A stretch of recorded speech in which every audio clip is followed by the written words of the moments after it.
Hello, it's a pleasure to speak with you. My name is Michael Tesitorre. I'm with the World Bank. We at the World Bank, we do, of course, we have lending, we have all sorts of other financial instruments, but we consider ourselves to be a knowledge bank. And in that spirit, I've been lucky enough to work here in Bulgaria with RIA under an engagement to work with them and help them to build their capacity. So again, I'm very, very honored to be here today. This is today, Dina, my colleague Dr. Dina from RIA will present on shifting to a programmatic approach to road safety investments. Okay, so first of all, what do I mean by a programmatic approach? So we've heard the words proactive, data-driven today a lot, and I'm going to say those again. So the idea is to prepare a proactive, data-driven road safety investment plan with specific projects and interventions that are again prioritized in a data-driven manner. And there are so many ways to prioritize, and we won't get into that detail for this presentation. So my RIA colleagues told me, because I work with them very frequently, that I talk too much and too long. So we'll try to keep this tight. Try to keep this short.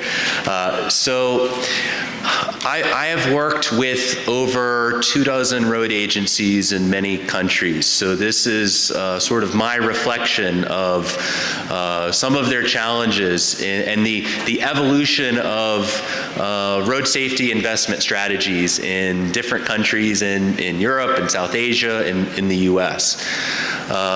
So I have this slide in a phased approach. Phase one is more of a reactive strategy. It doesn't mean road safety investments are not happening, but they're not happening in a systematic manner or a data-driven manner. Phase two is opportunistic, so they're happening associated with other projects.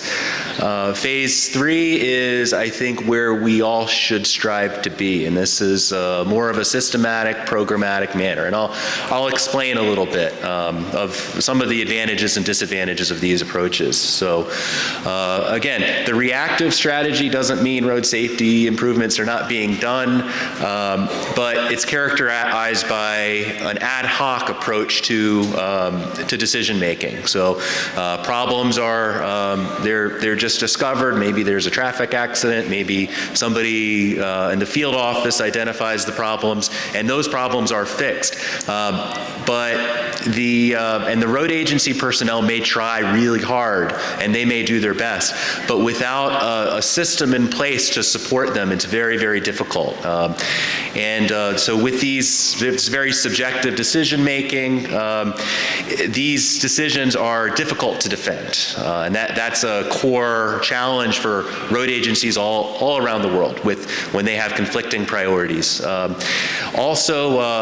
This approach results in a higher cost and lower value for money.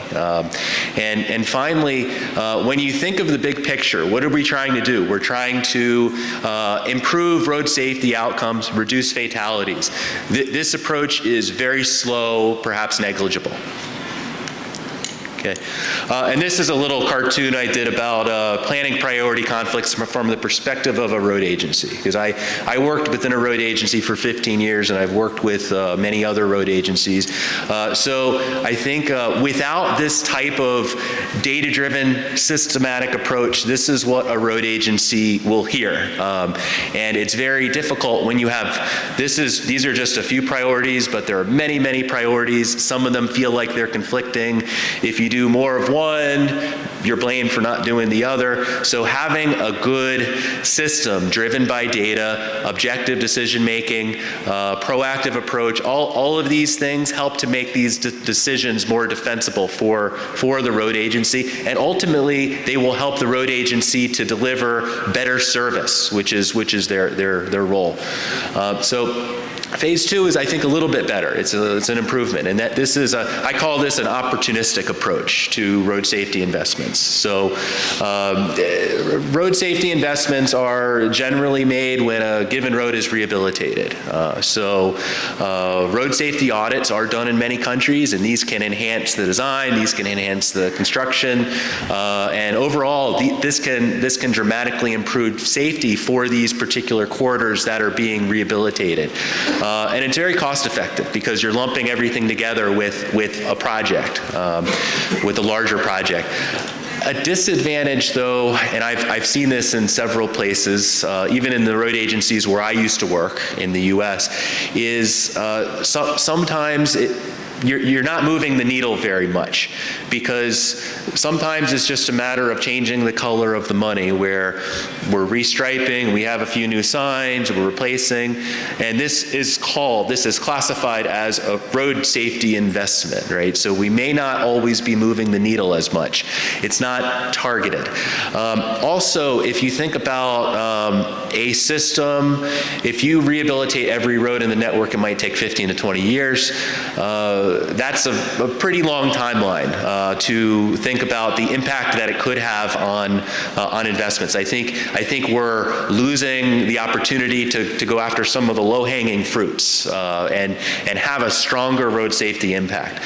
So the approach that I am proposing has the greatest impact, is a more systematic and programmatic approach to road safety investment. So again, this is characterized by data-driven and the data-driven decision-making and taking a systematic view, looking at the entire system.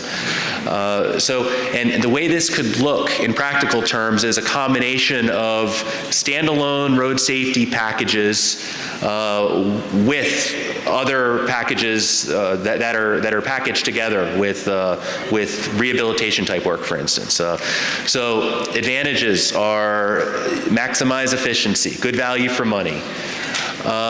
It also, I think the most important thing, it enables faster impact on road safety outcomes. You know, instead of 20 years, maybe you'll get the safer infrastructure that you need to see impacts within 5 years or 10 years, somewhere in that time frame. And another important factor is, again, it helps road agencies to defend their decision making. Okay.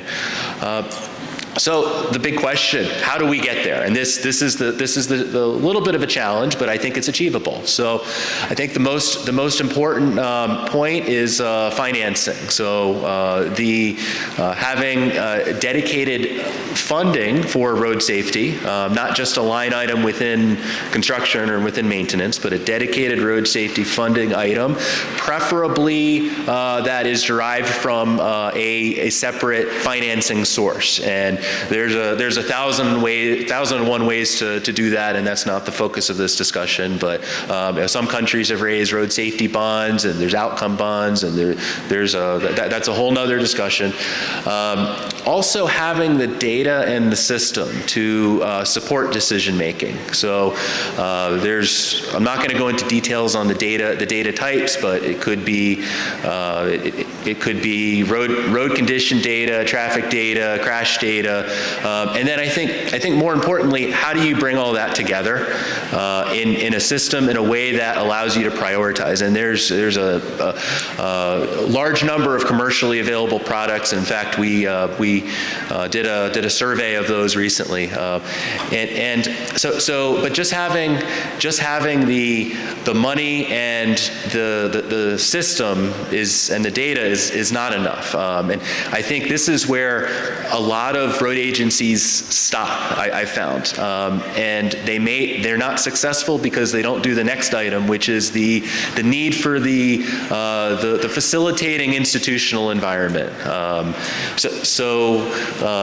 Having an effective and well-resourced road safety agency that can support that can support the road agency, the capacity building, the training within the agency, having a strong road safety unit within the road agency. All of these things are critical to the success of this programmatic approach. And then finally, policy needs. One example could be to expand the use of road safety audits, which are I have found in many countries, they are quite effective at improving the level of safety, the safety for individual projects.